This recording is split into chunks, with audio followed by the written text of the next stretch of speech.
All right. What's going on? Happy Red Friday to all of you. It is another edition of the Red Friday Q&A live chat with me, Farzin Vasugian. I'm going to wait for some more people to join in here before I turn on the camera. Yeah, I see that number going up now. Yeah, usually have to wait about 60 seconds. It's weird. On X, it immediately goes to X and people see it. But on Facebook and YouTube, Instagram, it takes a little bit of time. But nonetheless, we are here. We're in playoff mode, guys. We are in playoff mode, and there are a lot of things to discuss right now. So, yeah, I shaved my head. So what? All right, we are here. We are here. Let's get into things here because Chiefs fans are very nervous about this weekend. And if you predict the Chiefs are going to lose, you're stepping on a lot of eggshells with some Chiefs fans. Some Chiefs fans are able to accept the truth, and hey, much respect to those Chiefs fans. I think, listen, being honest is healthy for discussion. I mean, listen, for anyone, and I'll probably ask this question later when we have more viewers. For anyone that's upset with me picking the Chiefs to lose, what do you want me to do? You guys want me to lie to you and tell you that the Chiefs are doing great this season, despite being 6-6 and down 3 offensive linemen, getting ready to face arguably the biggest pass rush in the NFL? I mean, come on. Like, let's be honest here. This is going to be this is going to be an interesting game, and I'm putting it lightly there. Like, that's a really generous label for this upcoming game here, because when you look at Houston's defense, and that's what everybody's talking about, you have a defense that's number 1 in total defense, number 4 against the run, number 4 against the pass, 1 in points allowed per game at 16.5. They've got the second best third down defense. That was a big issue for Kansas City last week. They've got the the 7th best fourth down defense. And then you look at their edge guys, Danielle Hunter and Will Anderson. Those two combined have 20.5 sacks, which is more than Kansas City's entire defense. They've got 127 pressures. That seriously sounds like a number you would see on one of those fake news AI pages on Facebook. So I had to triple verify this to make sure they indeed do have 127 pressures combined. 26 tackles for a loss, 5 forced fumbles. I mean, we are talking about a defensive duo. Like, think of Tom Bahali and Justin Houston. This is very similar to that duo right there.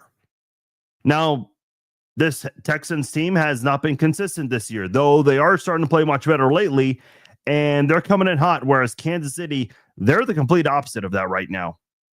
This is a Chiefs team that right now, and again, if you don't like what you're about to hear, this live stream and this podcast is not really for you, but this is a Chiefs team right now that is clawing for anything at the moment.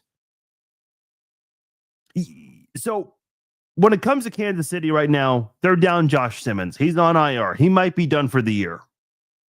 If the Chiefs make the playoffs, maybe there's a chance that Simmons comes back. I don't know. But he's on IR and he's out for at least 4 games. There's 5 games left, just to be clear. If the Chiefs are eliminated from playoff contention in that last game against the Raiders, Simmons is sitting out that game 100%. But Trey Smith and Jawan Taylor, they're both listed as doubtful. They didn't practice all week. Listen, I don't recall a time this season where a player did not practice and went on to play for the upcoming game. The Chiefs are very, very conservative when it comes to playing guys that they just acquire or guys that did not practice all week. They really decide to hold off on that kind of thing. So, and I don't know if that has anything to do with the bad grades that they've received with injury handling and whatnot, but that's the way they handle things. you're going to be down Trey Smith and Juwan Taylor. They're listed as doubtful. Does that mean they're 100% out? No, but damn near close to 100%. So you're going to have Wanya Morris as one of the two offensive tackles. Now, the Chiefs, Andy Reid specifically on Wednesday, said that Wanya Morris is going to likely be the left tackle and that Jalen Moore is going to be the right tackle, which made no sense whatsoever. But with the public backlash that came out this week, and I'm sure there were some former players who got a hold of Andy. I mean, listen, I don't know this for a fact. I'm purely speculating, but Tim Grunhard, who does a lot of media, he's been on this podcast before, really, really nice guy. Never met him in person, but have had great conversations with Tim on social media, messaging, on this podcast, whatnot. And he also does a lot of media, and he's very well connected with the Chiefs organization. He helps out the Chiefs organization a lot as an ambassador, helping promote events. When the Chiefs want to do an international event, he's always there to do it. I think he was in Germany or the UK this year. I can't remember which one, to help promote some sort of an event. So Tim is going to speak the truth, but he's also very well connected with the organization. I would not be shocked if Tim Grunhard got a hold of Andy and said something. Mitchell Schwartz, who I interviewed this week, and I played the clips for you guys on the podcast earlier this week, he publicly criticized the decision to possibly have Wanya at left and Jalen Moore at right. And today, in Andy Reid's press conference, which is usually a much shorter press conference on a Friday, the last day before the last day of practice for the week, Andy kind of sang a different tune, saying that Wanya Morris and Jalen Moore have both been practicing on the left and right sides. So I think that's a strong indication that Andy is having a change of heart with that right now. So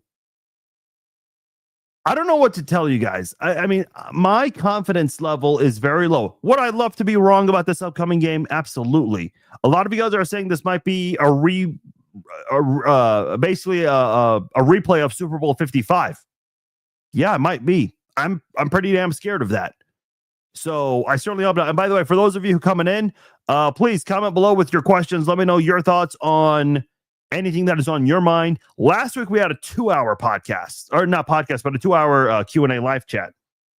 I'm not going for a 2-hour this time. In fact, I would like to wrap this up in just under an hour, but we'll see how it goes. Defensively speaking, there are concerns on that side of the ball as well. Listen, at one point this year, the Chiefs were top 5 in total offense and total defense. And I believe they were top 6 in points allowed per game and points scored. Right now, this Chiefs team, defensively, they have the worst third down defense since week 8, and they're the 5th worst this season. They have not had a sack in the last 11 quarters, plus the overtime period against the Colts. We are talking a bunch of plays, a bunch of minutes. Dude, the Chiefs have gone damn near the length of 3 football games without a sack. You're paying Chris Jones a shit ton of money. You just gave George Karlaftis a big deal. I know that contract does not kick in until 2027, but it's like people are still going to judge the team for giving him this big contract when he's not producing in the first year since signing that extension. I think I saw a tweet, and I apologize, I don't remember from who it was from. I want to say it was Lance Twidwell, that Chris Jones and George Karlaftis have 2.5 sacks combined in the last month. Dude, that is not acceptable. And I know Chris Jones brought it up this week. I know George Karlaftis said it last week as well. Funny enough, Trey Wingo, formerly of ESPN, now doing his own thing, he commented on my social media on Instagram and said, this guy's been non-existent for several weeks now. He's right.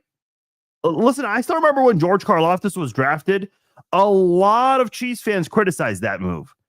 And Karlaftis got off to a very slow start. I think he had like half a sack in the first 10 games because the Chiefs played 20 games that year in 2022, I think. Yeah, 2022. That's when Karlaftis was drafted. And then in the second half of the season, the last set of 10 games, including the postseason, Karlaftis went off. I think he had double-digit sacks during that portion of the season. And he just continued to play more and get more sacks. And I thought he was a more complete football player. But we have not seen him make this big step in year 4. This has been a disappointing year from George Karlaftis. This has been a disappointing year from Chris Jones. Yes, he's been double teamed a lot, but for the amount of money you're paying Chris Jones, just because he's double teamed doesn't mean the contract is not just making sense right now. And if people are saying, well, yes, he's getting double teamed and the coverage is not very good, well, then you probably should have spent that money on better coverage. Because I'll tell you right now, the Chiefs probably should have paid Trent McDuffie instead of George Karlaftis. And listen, I have no issues with paying George Karlaftis if he's playing well, of course. I've always been in the camp of, look, Trent McDuffie, that dude is a rare football player, and he's going to be a great football player for a very long time, wherever he plays in his NFL career. I hope it's in Kansas City, but I don't think he's going to be staying long-term for 2 reasons. Number one, you just paid George Karlaftis, and I think that in order to have a good secondary, you've got to have a great defensive front. Kansas City does not have that right now. The defensive front part, that is. So it's going to make things hard for the secondary. Now, number two, because of the situation you're in with the cap, Trent McDuffie's not going to get a big contract from the Chiefs. He's just not. The Chiefs are in a really bad spot with the salary cap for a couple of years. And let me just pull that up to be accurate here. For 2026, I've already mentioned this many times, the Chiefs are almost $43 million over the cap. For 2027, right now they're $73 million under the cap. Which is a little crazy because Patrick Mahomes does have a $74 million cap number and Chris Jones got a $38 million cap number. Now, I've talked about potential moves that you can make that I think 100% the Chiefs will make to reduce that cap for 2026. But let's be honest, Trent McDuffie wants a new deal. He's been very patient. Do you think he's going to sit through this 5th-year option and potentially risk injury? Probably not. So Kansas City honestly is better off trading him this offseason to get an overhaul of draft picks. Because right now, if you're Kansas City, you need to figure out what you're going to do. And look, to Brett Veach's credit, this has not been for a lack of effort. He went and got Josh Uche last year, but the Chiefs were not using him, and he chose not to retain him. He brought back Derek Nottie. He thought Derek Nottie was going to be a good part of the depth. Turned out Derek Nottie ended up being a starter on the team, which was not good. He brought back Mike Pennell. That has not made a difference. He drafted Omar Norman-Lott. Not that Omar Norman-Lott got off to a really good start his rookie season. Unfortunately, he started the season injured, came back, played fairly well, and then he tore his ACL, obviously out for the year. And you kind of wonder how that's going to impact 2026 in terms of OTAs, training camp, preseason, possibly the start of next regular season. So the Chiefs have been out there trying to get guys for that defensive line. It's just whatever they try to do has not worked. They extended Mike Dana, I think, last year. That has not looked real good for Kansas City. Mike Dana was great in 2023, but in 2024 and 2025, I mean, Mike Dana's hardly been part of the team. I know he got that interception against the Commanders, I think. But man, he just has not been involved much with the team this year. He's not contributing at a higher manner. So those are just some of my opening thoughts here. If you guys have any questions, comments, I want to hear from you guys. Please comment below and drop your thoughts. I will get to you guys and let's chat it up. Let's hear from you guys. Give me your commentary on everything you guys are feeling. Why is it not showing all of the comments? Do some of the older comments disappear after a while? It says, I see Angela's tweet from 4:16 a.m. I can assure you I was not on at 4:16 a.m. or p.m. The most recent Facebook comment, which is where a majority of the comments come from. Okay, never mind. We got a little glitch here. Well, we're good. We're good. Anyway, now I turn it over to you guys. You guys ask your questions, comments, whatever's on your mind. Let's get down to it. Angela says they both had done better when they were trading one another, being in who was going to get more sacks. Yeah, I mean, the Chiefs have had a lot of active guys in rotation. The Chiefs were second in sacks 2 years ago. Remember that year when the Chiefs had all those drops? And it was somehow Patrick Mahomes' fault, and the defense was playing so great, and everyone said, oh, the defense is carrying Patrick Mahomes, as if Mahomes was telling the receivers to drop whatever footballs he throws to them. But this is just a different defense. This is a very different defense. Mary says, good evening. Can we get a wild card spot this year? It's got to be damn near perfect at this point. Like, if the Chiefs have one more loss, are they making the playoffs at 10-7? I mean, according to ESPN, your odds dropped to 13%. That's not good. If you win, you're at 50, I think 56, 57%. That's great, but that's better than losing, I guess. Not only do you have to win out, you do still need some help. And I think this leads to another question I see here from, where is it from? Caitlin says, do we want the Jags to win or the Colts? At this point, given the Colts are slipping a little bit, got to go with the Jags to win, because the Jags have a tiebreaker over you. You're not going to go ahead of them. In the event that the Chiefs and Colts are tied for the 7th seed, guess who's getting that one? It's the Chiefs. As long as there isn't like a 3-way tie for that, yeah, that can go to Kansas City. Ann says their season may end on Sunday. Praying for a great game. Yeah. Pray to whatever you believe in, whatever football god out there. Farzine, was it a safety? The ball wasn't across the line. My ass. I thought it was a safety. And listen, can we address this for a moment here? Because I posted about this morning. So when was the last Kansas City game? 8 days ago on Thanksgiving, last Thursday. So this past Sunday, the Chiefs did not play. Monday, the Chiefs did not play. Yesterday on Thursday Night Football, the Chiefs did not play. And these Sunday games and last night's game, there have been a lot of complaints about officiating, and the Chiefs did not play a single snap in any of those games. So for anyone that's doing the whole Chiefs narrative thing, which people are still doing that at 6-6, which I think is funny, but this week, I think a lot of you guys just told on yourselves. And I listen, I know there are a lot of non-Chiefs fans watching, which is great. I appreciate all the non-Chiefs fans who are a part of the page. But you guys are telling on yourselves this week. You guys went from saying that the game is rigged for the Chiefs, then the Eagles, then back to the Chiefs because the Chiefs started winning again. And now it's like, oh, okay, now the NFL is just bad overall with officiating. I mean, there have been a lot of horrendous calls this week. And guess who's not doing media, who, by the way, has strict rules when it comes to media availability to answer for these? Roger Goodell. And I've criticized Roger Goodell so many times on these things, and you guys have pushed back on that. Listen, the NFL has a very easy way of fixing all of this. They don't want to do it. The NFL brags about, all these TV ratings, all these different camera angles, but for whatever reason, some things on the field cannot be reviewable. Replay assist can only step in for certain situations. This is such an easy fix from the NFL, but they refuse to do it. Makes no sense at all. Make it make sense. But yeah, I thought it was a safety. Curtis says we are fine. We are playing at home. I mean, that's great, but they're down 3 offensive linemen. I don't care if this game's in Arrowhead, in KC KCK, if they play in the Sporting Stadium, if they play at Houston. I mean, you're down 3 offensive linemen. The venue is not going to save Patrick Mahomes here.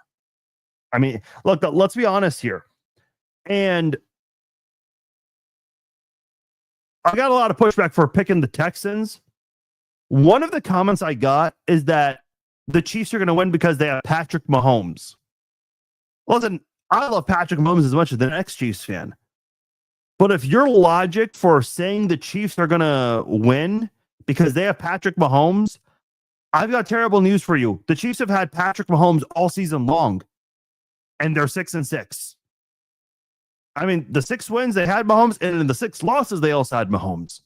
It's not like, Gardner Minshew played in those 6 losses. If you're going to tell me that the Chiefs are going to run now because they have Patrick Mahomes, regardless they have possibly 3 backup offensive linemen playing, I don't know what to tell you that will register.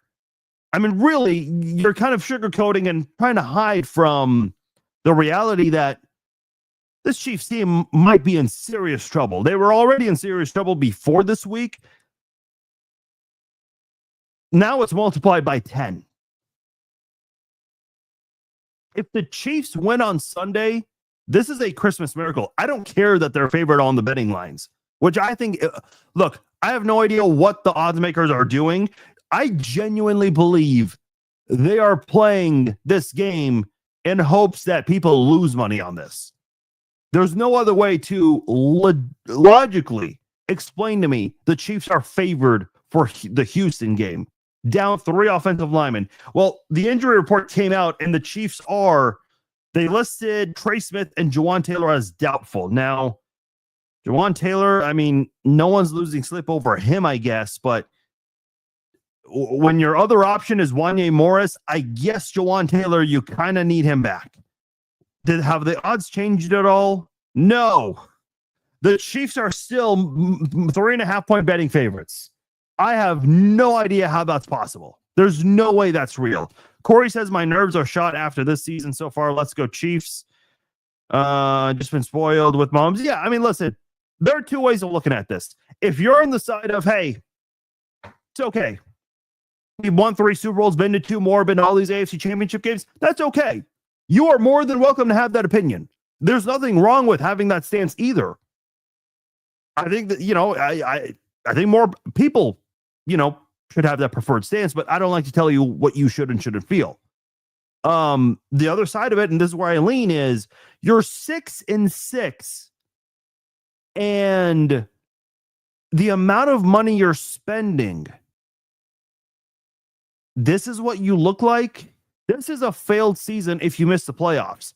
At this point, if you make the playoffs, that feels like an accomplishment. That would honestly feel like an accomplished season if the Chiefs just reached the playoffs and were one and done. If the Chiefs kept their streak of 8 straight, going to 8 straight AFC Championship games, if they make that happen, boy, that would basically feel like a mini Super Bowl. Because if Kansas City, with all the issues they have right now, find a way to reach the AFC Championship game again, first of all, I think people should be very concerned if the Chiefs make it to that point. But boy, if the Chiefs even make it to that stage, I'd be impressed. I would be very impressed. I'd be impressed if they made the playoffs. I haven't seen the final injury report for Houston, but they have several on the injury report on Tuesday. Will Anderson, one of those players. Yeah, but he's always on there. There are a lot of guys in the NFL that don't practice on Wednesday, so that's not anything serious. He is playing on the injury. The final injury report's already out for today. Will Anderson's going to play. So at some point, we have to be realistic. This is going to be a tough game. I'd rather them lose this week than drag it out for a few more weeks before we are officially eliminated. I'd like to see the last 4 games with Brashard Smith and Elijah Moore, etc., to see what we've got before the draft. Well, Casey Fan Kim, listen, I'm not ready for that. Some people, I guess, want to see that. Listen, I still think the Chiefs have a chance. I know Nick Wright has been saying, and listen, I listened to Nick Wright with Danny Parkins. Nick gave a very non-committal answer. Nick said, I never said that they'd win 5 in a row, but I've never said they can't win 5 in a row. So, I mean, listen, I get Nick is well connected with that organization, but give a prediction, man. Like, you come on. You can't be hiding behind the struggles right now. I mean, I will tell you guys straight up if I think they're going to win or lose, and I think they're going to lose this week. I hope I'm wrong. Nick did say something that I agreed with, though. He said that if the Chiefs make it to the playoffs, they're winning the Super Bowl. I still don't know if I'd favor I don't know if I'd bet the Chiefs. I don't know if I'd be so confident in putting money on the Chiefs to win the Super Bowl if they make it to the playoffs. But are they the team that you would absolutely have to watch out for? Well, if you make it to the playoffs, that probably means you won 5 in a row. So yes, You absolutely must watch out for the Chiefs if they make it to the playoffs.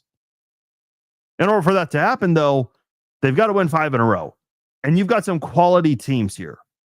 So we'll see what they do. Do I think this team is being fatigued? We've had this discussion a lot lately. I suppose. I don't know. I'm not Mahomes. I'm not Kelsey. I don't know physically how they feel from playing all these late games into January and February. Late January, to be clear. But people think that's going to be a thing. People have been saying for a couple of years that's going to catch up to them, and that hasn't really been a thing. I don't think this year, honestly speaking, like, let me pull up a couple games here on the schedule. Like, a lot of people out there, including Chiefs fans, have this notion that the Chiefs are struggling this year because they've been playing too many games since 2018. Okay.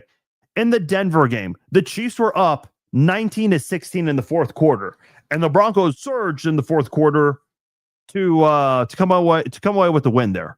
They scored, what was it? 3 field goals in the fourth quarter to come back and win. The Chiefs did not get a first down in their last 2 drives. Ever since that Travis Kelce touchdown with 9:47 to go in that game, the Chiefs took the lead 19-16, but they did not get a single first down the rest of the game. Do you think in that moment, with 9:57 to go in the fourth quarter, do you think the Chiefs were like, oh man, we're just physically tired because we've been playing in the Super Bowl the last 3 years? Do you really think that? I'm not trying to be funny or a smartass. I'm really asking you guys. Do you think in that moment the Chiefs are thinking to themselves, and with 9:57 to go with the lead, oh man, we can't get a first down now because we've been playing into late January or February every year? Like, come on. I still do not subscribe to that. I know a lot of people do. I don't. It's pathetic we have no pass rush. I was the one criticizing the Karlaftis draft. Listen, Karlaftis had a lot of pressures in college. Didn't have a lot of sacks, but I think he, started getting some of those here. This year has been a really bad year for Karlaftis, though. Do I think the Chiefs will win the next game? No. I'll take an elite D-line over any day. Opposing quarterbacks can throw the ball laying on their backs unless you're Patrick Mahomes. Yeah, that's my concern. How do I think Andy is going to, quote, tickle our tonsils? Yeah.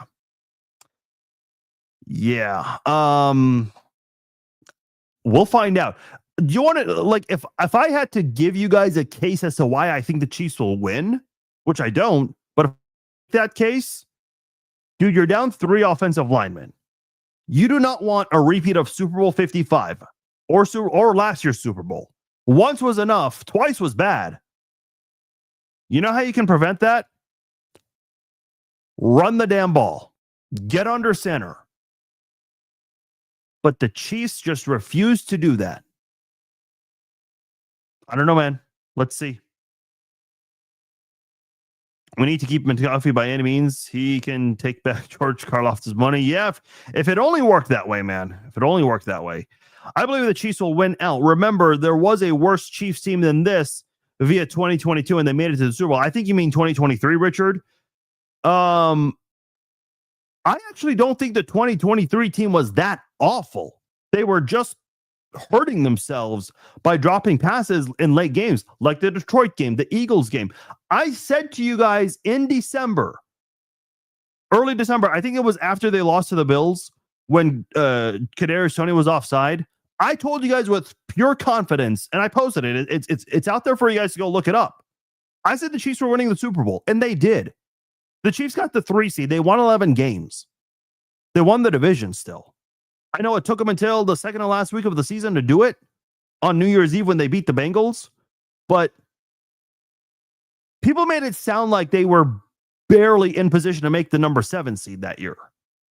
So I do disagree with you, Richard. Yes, they had to overcome a big obstacle that year with the drops, and that, probably hurt them from getting the number 1 seed that year. But this is different, man. And the reason I think this is different is because this Chiefs team has been playing bad all around, not just on the offense. The defense And I know the Chiefs are top 5 in some categories on offense. It does not feel that way. It truly does not. 130 carries, protection for Patrick is key, or we don't go nowhere but top 12 pick next year. Well, let's be realistic. The pass protection is not happening. But I think Kingsley Suamataia is a great run blocker. I think Mike Caliendo is a good run blocker. Wanya Morris is a good run blocker. So run the damn ball. Work to your strengths. If you're going to go pass heavy in this one, you are asking to lose. Now, if you decide to mess around in the beginning of the game and you let Wanya Morris allow all these pressures and sacks, then guess what? You're going to be playing catch up from behind, and you're going to have to abandon Kareem Hunt in the run game. And the Chiefs did that in that Bills game. They played around and did silly things. They basically had to act like Kareem Hunt did not exist because they had to go pass heavy in that game. Now, listen, does Mahomes make magic happen when he gets under pressure, escapes a pocket, and tries to make play? Yeah. In that Dallas game, at the end of it, he escaped 2 defenders and found Xavier Worthy wide open down the field, and that led to a Hollywood Brown touchdown, if I remember correctly. So, yeah, Mahomes can make things happen, but do you want to see that every single play? No. I mean, that at that point, that's when fatigue's really going to kick in for that game. And that's what is really going to concern me. Yeah, now everyone thinks bad calls are happening every single game. Yeah. The OPI call was trash, and I'm not even a Cowboys fan. Yeah, that was a bad call. That was a terrible call. It's funny because Chase Daniel, former Chiefs QB and former Mizzou standout, he tweeted that the refs are trying to keep the Cowboys away from making the playoffs. But then a week ago, and I'm not saying Chase Daniel said this, but Trey Wingo responded to that. He's like, really? Last week it was the refs keeping the Chiefs away. Now the refs are keeping the Cowboys away from the playoffs. It's like, I guess the refs have a different narrative each week, too, according to some people out there. I don't know, man. I don't know. Pat, is CJ's kryptonite? I don't know, man. That's the first I've heard that. That's interesting. Not saying you're wrong, but Roger Goodell is a crooked SOP. Dude, here's my thing. And I have a national sports blogger criticize me for my criticism of this. Because I said before, if you truly believe Chiefs games are rigged or NFL officiating is just bad in general, then Roger Goodell needs to publicly be available every single week for the media. He does not do that. He wants everyone else to be publicly made available, but not him. So the fact that Goodell, has all these media policies in place, but he doesn't ever want to face the cameras and the microphones to answer for these is silly. And you know what he said a couple of years ago? This is the best officiating has ever been. Bullshit. You are full of shit.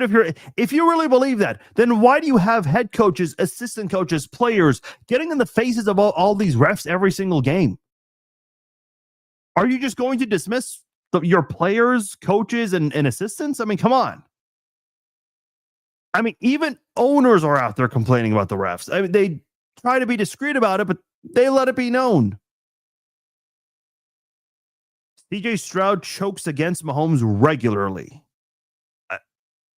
Jason, I get what you're saying, man, but I don't care what's happened in the past. I care about right now.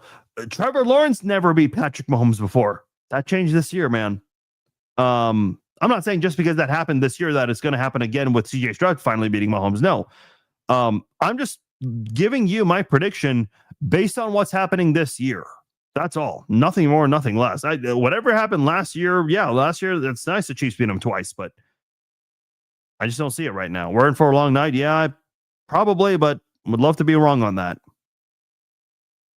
But this is the thing, Caesar. You say any given Sunday. Anytime I'm telling you guys that the Chiefs are going to lose, I don't get a logical response as to why I'm wrong. Other than any given Sunday, anything can happen, and we have Patrick Mahomes, which I've already said before. If you're going into this game saying, hey, the Chiefs have Patrick Mahomes, it'll be okay. What about the 6 losses?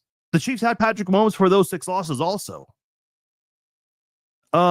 Chris says we screwed ourselves during the trade. I know what you're referring to. I think you're talking about the Breece Hall trade, not making that move, not giving up the 3rd round pick. Okay. I have to defend Brett Veach a little bit on that one. First of all, let's say Brett Veach did give up a third-round pick for Breece Hall. What difference was Breece Hall going to make? And were the Chiefs even going to bother using him? I mean, they got Dameon Pierce that a lot of Chiefs fans were excited about. And they're not, like, everyone thought he was going to be ready for this Texans game. And Andy Reid's like, nah, he's not really that close. Listen, I don't know what it is, man. Like, except for DeAndre Hopkins, any other player the Chiefs have acquired, they're very slow in their progress. I remember the Chiefs once got Darrelle Revis, totally different defensive coordinator. That was back when, what's his name? Bob Sutton was a defensive coordinator, who, by the way, Revis played for with the Jets. And I remember the sideline reporter saying, yeah, they're excited to have Darrelle Revis. He knows the defense like the back of his hand. Meanwhile, the CBS cameras were showing him and he's on the sidelines inactive. If he knows the defense like the back of his hand, then why is he not playing? Whenever the Chiefs acquire a player, they're very slow about their progress and trying to get them ready to play for a game. I see it on other teams. I see guys get acquired and they go out there and play right away. Offense or defense.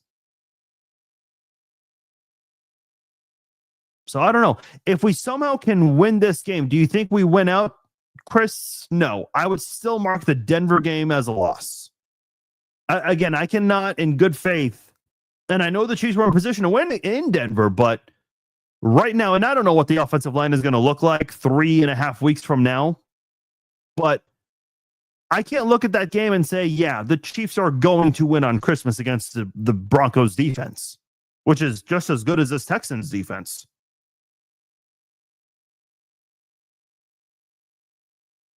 I will not give up until we are mathematically eliminated. Hey, that's fine. Fair enough. I mean, I'm not telling anyone to give up. I'm just telling you guys, if you have an issue with my prediction, tell me by using logic why I'm wrong for making that prediction.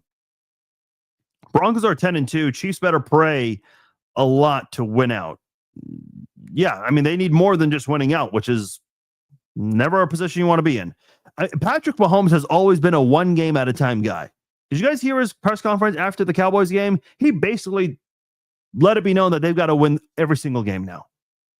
When Patrick Mahomes will always tell it straight. Remember when he ran into Rashee Rice? In one of the press conferences after that, he said he looked at the replay of that in the film room and he felt like shit. I mean, Mahomes will tell you exactly how he feels. If Mahomes is telling you they've got to win out, like if he's really looking that far ahead, you know this team's season is in peril. I mean, I thought it was in peril already before that Cowboys loss. Like, what do you even call it now? If Mahomes goes off against the Texans and wins with that makeshift offensive line, then I never want to hear any criticism ever again. I mean, listen, I hope they win this game too. And I know the Chiefs put out this stat that Mahomes is 5-1 against the number one defense in the NFL. That's nice, but I'd like to know what the offensive line looked at for those 5 wins. I'm not betting. Like, Matthew, are you betting on that to happen? I sure as hell am not. I am damn sure not. Like, the Chiefs have already had issues with the offensive line lately. Patrick Mahomes has been sacked 3+ times each of the last 5 games. He's been sacked 16 times in the last 5 games. Why will it be any different in this game? Maybe the defense plays out like against the Colts and helps our offense survive with so many injuries. If you can get 2 defensive touchdowns, Kansas City might win this game. I'm serious. Like, I am truly relying on at least 1 defensive touchdown, possibly 2. I want to see check down Nagy get checked by Reed. Send some wide receivers down the field. Not saying throw down there each time, but 2 years into this one, no one respects our speed. That is true, Greg. I think part of it is inaccuracies from Mahomes, though.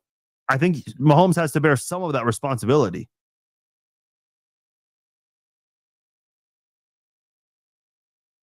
The Chiefs are just like the Lions and the Bills. If they get into the playoffs, you don't want to play them. Just don't know if they are getting in. That's a great point there, Chris. 100%.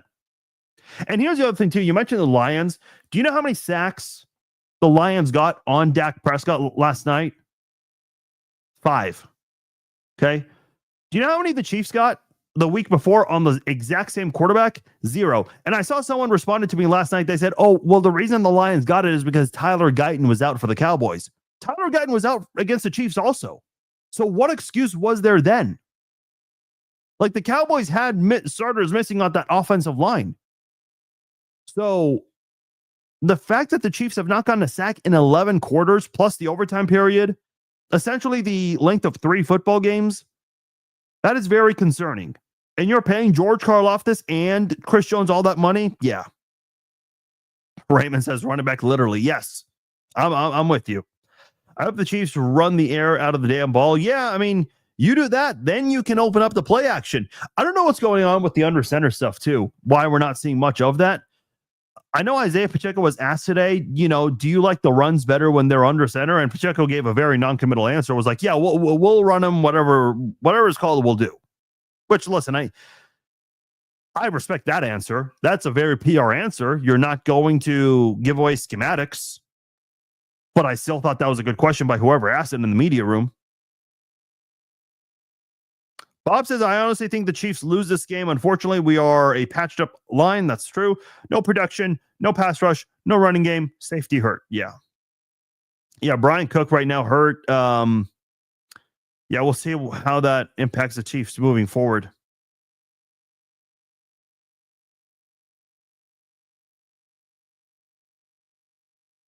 The Chiefs should not have went to the Super Bowl last year either.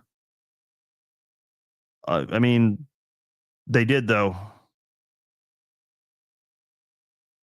I mean, yeah, that was a shitty game. Jason, I see your next comment, but listen, I'd rather get to these big games than not. You're not always going to win them, but I mean, has Brady won every single Super Bowl? No. He lost 2 Super Bowls in a row, not back-to-back seasons, but 2 Super Bowl appearances in a row to Eli Manning. Everyone thought that was embarrassing. And he found a way to recover from that. The cold weather will help us, I think. Houston is extremely soft every time they play in cold conditions. Sure, but again, the Chiefs are down 3 offensive linemen. And I know some people were saying, well, the Chiefs are at home. I don't know if the venue or the temperature is really going to make any difference when you're down 3 offensive linemen. That's what scares the shit out of me for this one. Stroud hasn't won in freezing temps on the road and also have a losing primetime record. The primetime record part, I'm not. I think that's just a coincidental thing. It's kind of like the Chiefs in the red jerseys. They have a bad record in that, but haven't they lost twice with the white jerseys, which they supposedly have a good record with that? Come on. I never understood why the media pins QBs against each other when the QBs don't play each other. That's actually a really good point. I guess it's just the head-to-head matchups that you always want to see the quarterback. Like, look at Manning and Brady. You can't tell me Brady versus Manning was not a rivalry. Now, did they ever play each other? No, of course not. But they always wanted to outplay the other, right? Like, look at Mahomes and Goff from that Monday Night Football game several years ago. The reason that was such an epic game and the reason why, Mahomes and Goff are like the 2 guys people are remembered for that is because they both went off and both had great games offensively. Now, I know both teams had defensive touchdowns, but still, both offenses, I mean, they went on a tear in that game. So it's all about, trying to outplay the other quarterback. You do that, generally you can win games. Generally. Anthony says, you would think by now the Chiefs would have had a game plan to mitigate some of the problems with having backup linemen, quick passes or something. I don't disagree with you. With the speed you have, you should be able to figure that out. Rashee Rice is great with those slant routes. We've seen it before. We saw it a lot last year before his injury, but we have not seen much of that this year since he came back. Rice has done some great things, don't get me wrong. But with the necessary situation with your offensive line being in a dire spot, yeah, let's get the quick passes going. I agree with you. And I hope with that speed, Tyquan Thornton, if you use him, Xavier Worthy, yeah, they can outrun guys on the defensive side. Thomas says they played this team at the end of last year with a shit line and won both. Yes, you're right. That was last year, though. I'm talking about this year. This year, the Chiefs are down 3 linemen getting ready for the Texans. You don't have Joe Thuney to go shift over to left tackle. And even then, he did struggle against Anderson last year. But again, that was last year. I'm talking about this year, man. This is just a different Chiefs team than last year. Last year, this defense still did some great things. Can't say that this year. And the offense has been playing not as well lately. I know they had 4 touchdowns last week, but one of them was kind of in garbage time when the Cowboys defense was playing a little soft. The Texans are clearly a better than the Chiefs. I'm just saying we stand a chance based on that alone. I'm not sure why CJ chokes against us, but historically it happens. So, okay, I mean, I'm with you, Jason. It's just whenever I predict a game, I'm not predicting it based on, oh, well, they've beat them, 3-4 other times. Like, remember the 2019 season? The Chiefs won the Super Bowl that year. A couple of the teams the Chiefs beat that year, they lost to. Let me pull it up just to make sure. Let me give you an example. Actually, I don't need to look that up. They lost to the Texans in the regular season, beat them in the postseason. By the way, almost every single time, the Bills beat the Chiefs in the regular season, they don't beat them in the playoffs. So again, to my point, just because something happened historically, it doesn't matter how long ago it was, doesn't mean it always happens again in the following meeting. In other words, if we're going to do things based on history, then I guess, the same teams will win over and over again and the same teams will lose forever. That's all I'm saying. I mean, again, the Bills, whenever they beat the Chiefs in the regular season, they lose to them in the playoffs. So we've seen before that history does not mean everything. In fact, it doesn't mean anything at all.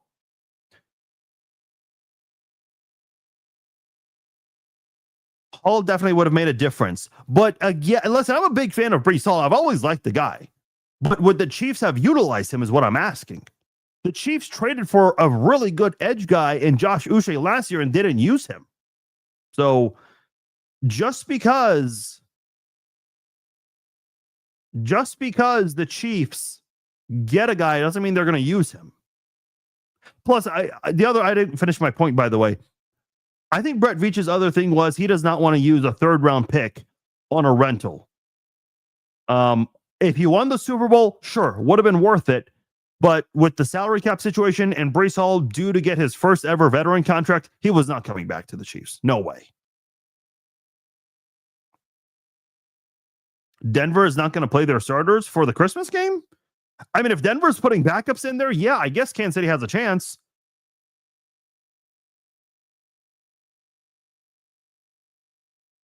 So you're saying if the Chiefs win 4 in a row and they have Denver at home for all of those marbles, you're saying the Chiefs lose? I never said the Chiefs would win 4 in a row, unless you're replying to someone else. If you guys are replying to each other, I can't see that. So I do apologize if I'm dismissing some of your guys' comments or questions. Because it doesn't show if you're replying to someone. It just shows your comment with your name.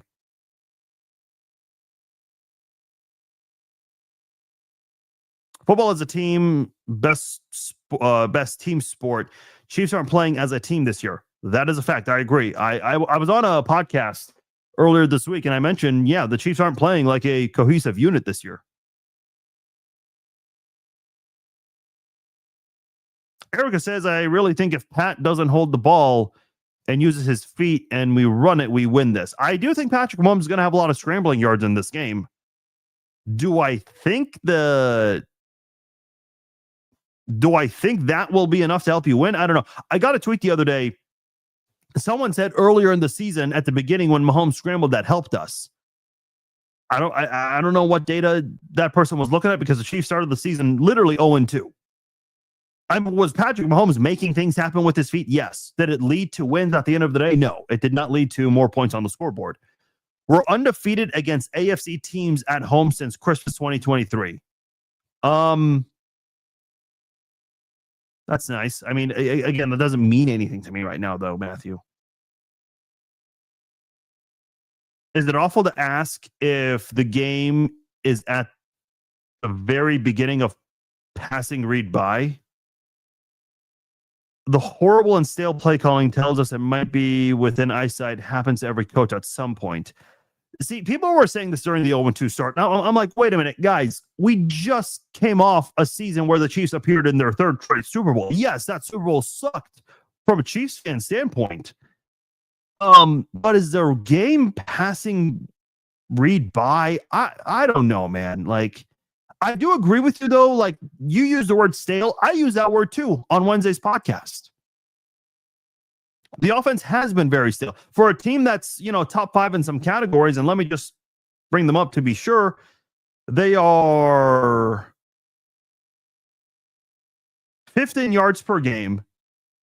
Rushing wise, 15. That's not good. Passing yards per game, they're the second best passing team in the NFL. Points per game, where are they on that? They are 9th. They've dropped in that category. They were in the top 5 a while ago, but I mean, listen, they can move the football though. So it's not like this Chiefs team. The problem is, in very critical moments, this Chiefs team does go to sleep. I mentioned the Broncos game. They were up 19-16 with 9:57 to go. Was it?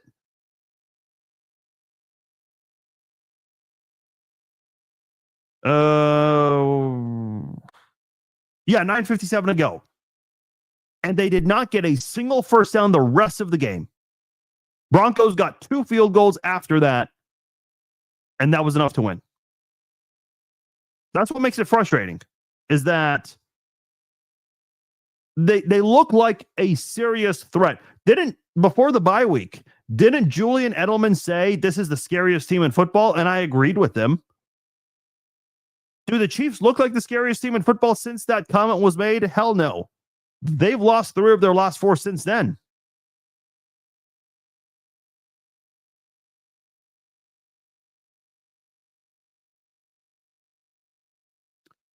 Tony was not good at tackle against them. Yeah, I agree.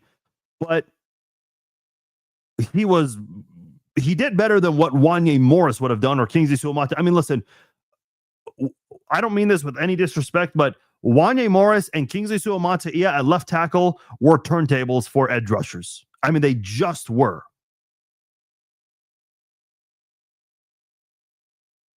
But like before Josh Simmons, between Josh Simmons and Eric Fisher, who was your best left tackle? Sure as hell was not Orlando Brown. He had a couple good moments. I mean, I would argue Joe Thuney was your best left tackle between Fisher and Simmons. I'm just being hopeful, Dan Farzine. I'm not superstitious. Fair enough. Some people are, some people are not.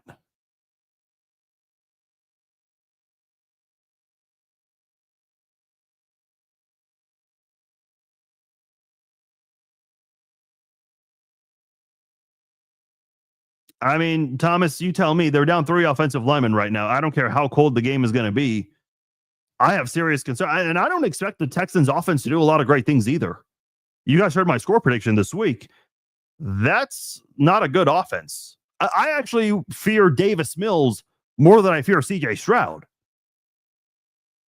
But man, that Texans defense against Kansas City's offensive line, projected offensive line for this game, yeah, I have very serious concerns. And I hope the Chiefs go very run heavy in this one, because I think if you go run heavy, that might benefit Kansas City. And I think you'd be playing to your strengths if you do that. But if you mess around and, you want to do these cute passing plays on 2nd and short, 3rd and short, then yeah, you're going to regret it, kick a field goal or punt instead of getting touchdowns. And then you're going to be playing from behind. And that's when you're going to have to go pass heavy. And that's not good news when Wanya Morris is probably going to be one of your offensive tackles for this game. That is not good news at all. Rashee Rice has been absolutely balling since his return. They can't afford to waste what he brings to the table. I agree with you. Yeah, Rashee Rice is a great wide receiver. I would not call him a top 5 wide receiver yet. I think he's very close to getting there. I mean, he's got to hold on to the football.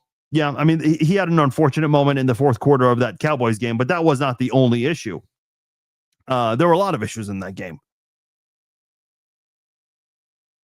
But I just wonder, like, how much involvement is Rice going to get? So, and I apologize. Someone earlier was mentioning the quick passes. I think it was Anthony who said that. Yeah, if you can find a way to integrate quick passes in this game, and I sure as hell hope that was the game plan in the install for this week, I like Kansas City's chances to win this game. But I'm not confident in that. I would like to see them run the ball. Remember when they faced the Bills and they decided to abandon the run game when Kareem Hunt had a great average? At one point, he was averaging almost 8 yards a carry, but they abandoned the run game. And part of it was because they were falling behind very early. You know what Rex Ryan said? I knew that they were going to lose the game because I knew they would not run the ball against the second worst run defense at the time in the Bills. You hate to say it, but those things are true.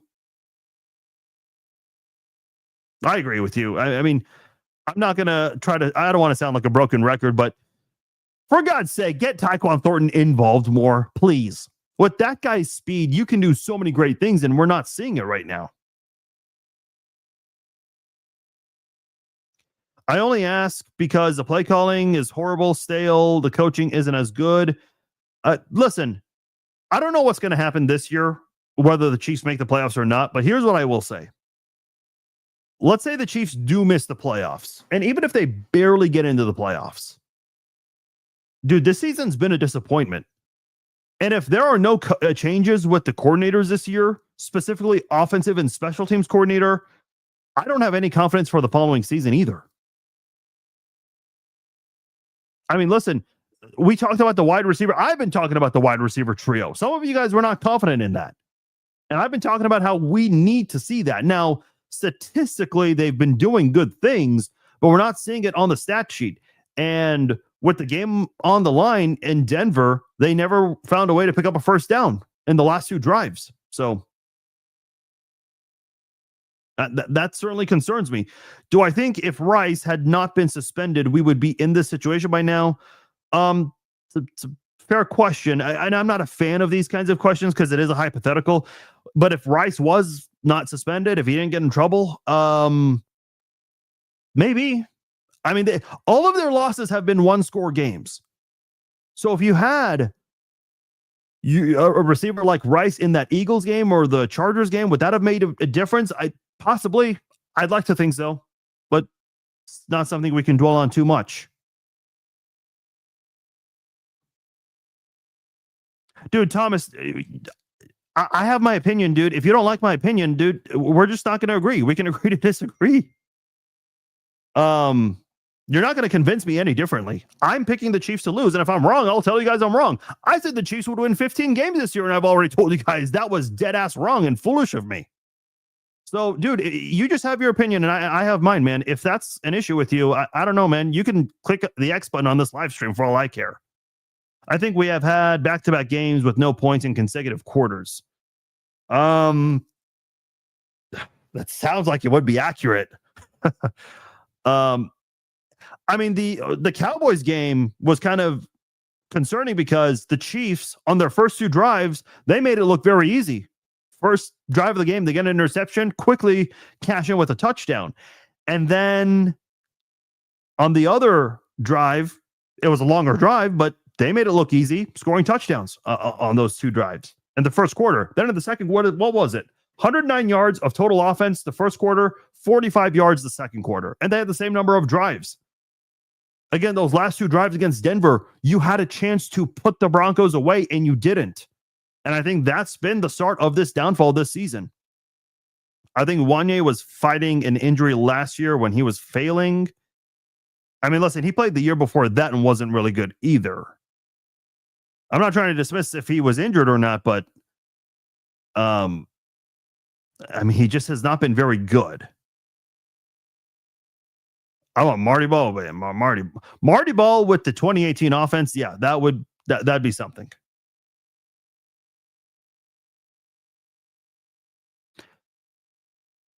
What's going on is the same thing that happened to the 49ers, Cowboys, Packers, and Patriot fans during winning years. People are used to dominating era of time, then we piss and moan. This is actually a great point. I remember, okay, this is a great response to the, so 2014. Remember when the Chiefs broke the record for loudest stadium in the world, got that record back, and they destroyed the Patriots? I remember listening to sports talk radio in Boston that night and the next morning. Every single person in Boston was ready to move on from Brady and Belichick. And what happened? That year, they won the Super Bowl. 2017, the Chiefs go into Foxborough for the first game of the year, and they destroy the Patriots, outscoring them. I think it was 21-0 in the fourth quarter. And again, their own fans and media wrote them off. And then they, played the victim when they were underdogs for the AFC title game, which I thought was funny. But my point is, ever since that 2014 Monday Night Football, when everybody wanted to move on from Brady and Belichick, they went on to win 3 more Super Bowls together. So listen, I'm not saying at all that the Chiefs dynasty is over. I think, is it possible we've seen Travis Kelce hoist a Lombardi trophy? Maybe. I think we've got to be honest and think that Super Bowl in Vegas might have been his last one. Came very close to last year, but listen, and I think Kelce's playing better this year. I don't know what he's going to do with his future. A lot of people thought last year was going to be his last year because of the way he looked. He looks like a different player this year. He does not look like someone who's 36. He looks like he went back in age. Yeah, I mean, you can do that. You certainly look like you can probably play a couple more years. So I don't know what Kelce's going to do.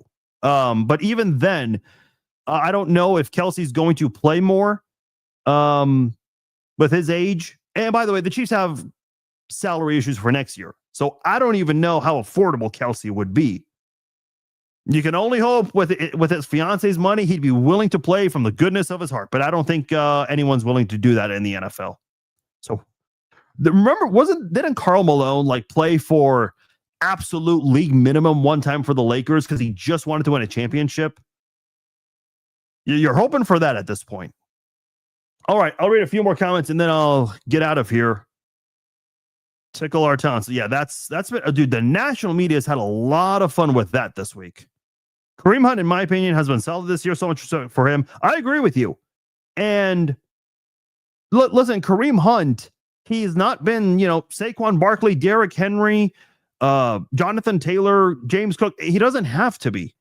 I know the big knock on the Chiefs running game is they don't have that breakaway speed, even with Pacheco too, which is frustrating to see.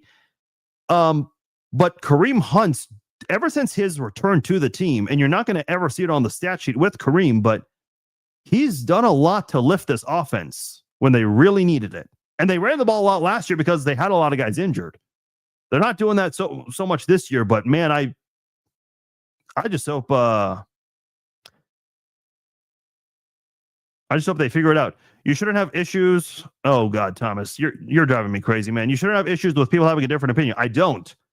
But Thomas, there are people who have issues with my opinion, but you're not saying anything about that.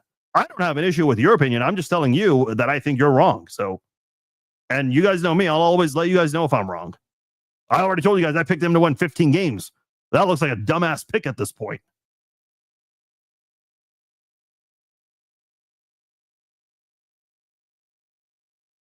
Chiefs need to get another pass rusher with Frank Clark's attitude. Feels like the defense needs another vocal guy like that. And I think they've tried. It hasn't been for a lack of effort. FAU, Ashton Gelati, but none of them are panning out for the Chiefs. I mean, Gelati's, it's still early in his career, so.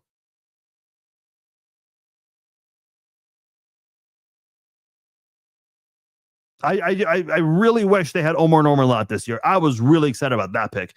If the D could get off the field the last 2 games, we'd be talking about a different record. I don't entirely disagree. I don't think that's the only issue, but yeah, that's a pretty big one there. Pacheco will be in the game Sunday plus for the team. Yeah, I mean, you can only hope so. And I think this is a game where you have to go run heavy. If they go run heavy, man, I think they've got a chance. I still think they would need a lot more than that, but I certainly would like their odds. I don't see them doing that though. We could have used someone like Jadeveon Clowney. He was sitting there, and the pass rushing issues were there before he signed with Dallas. I just, Jadeveon Clowney, like, what has he done? I just feel like he got that one big attention for that big hit against, what was it, Michigan? When he was with South Carolina, and that was it. Need to draft some running backs? Yeah, a lot of people have been talking about Jeremiah Love. I was about to say Jordan Love. Jordan Love is the quarterback of the Packers. Obviously, you can't draft him. But, yeah, Jeremiah Love would be nice. I know Grunny's been pushing for that because he's a Notre Dame guy also. So, yeah, I don't know. How much do you wager? You can wager as much as you want, especially with our good friends over at DraftKings Sportsbook. You don't have to put up so much like one certain fan once did. All right, I'll read a couple more and get out of here. I knew the Chiefs would probably be bad this season or have a bad season, but to probably miss the playoffs would be a complete failure of a season. Yeah, I don't disagree. That's why I said earlier, if the Chiefs can find a way to just get in, I would consider that a win for the season. I know that's not the standard at all in Kansas City, but given where they are right now at 6-6, that would feel like a win. Bob, you get the last comment. Passing game is going to be tough, tight windows to pass attack. Yeah, especially when you're down 3 offensive linemen against Will freaking Anderson and Danielle Hunter. I mean, that again, let me read the numbers. 20.5 combined sacks. That's more than the entire Chiefs team. 127 pressures, 26 tackles for a loss, and 5 forced fumbles. That's Anderson and Hunter combined. And listen, Sheldon Rankins is pretty good too. He has 28 pressures. The reason that's not so high is because his teammates from the outside beat him to the punch every time. So if it wasn't for at least one of those guys, he'd probably have better numbers. So that's the and then you got, Aziz Al-Shaair, who's, kind of a controversial player. Maybe some would say he's dirty. 2020, yeah, another guy. I did see Tim Settle went on IR. That was not the case when we did the podcast earlier in the week, but they still have a lot of guys to account for on that defense. So we'll see. All right, guys, I'm going to go ahead and get out of here. I appreciate you guys joining me on this episode of the Red Friday Q&A live chat. What do I think about the new Final Fantasy 14 song? See, that would have been a fun thing to talk about. That collab with Rage Against the Machine, Everything Burns. Yeah, that sounds like a banger. I can't wait for the full version to come out. You know what's really sad? Final Fantasy 14 missed out on a chance to call their next patch Rage Against the Magitech. Like that, you missed it. I was like, what's the who from your marketing department just let that go over their head?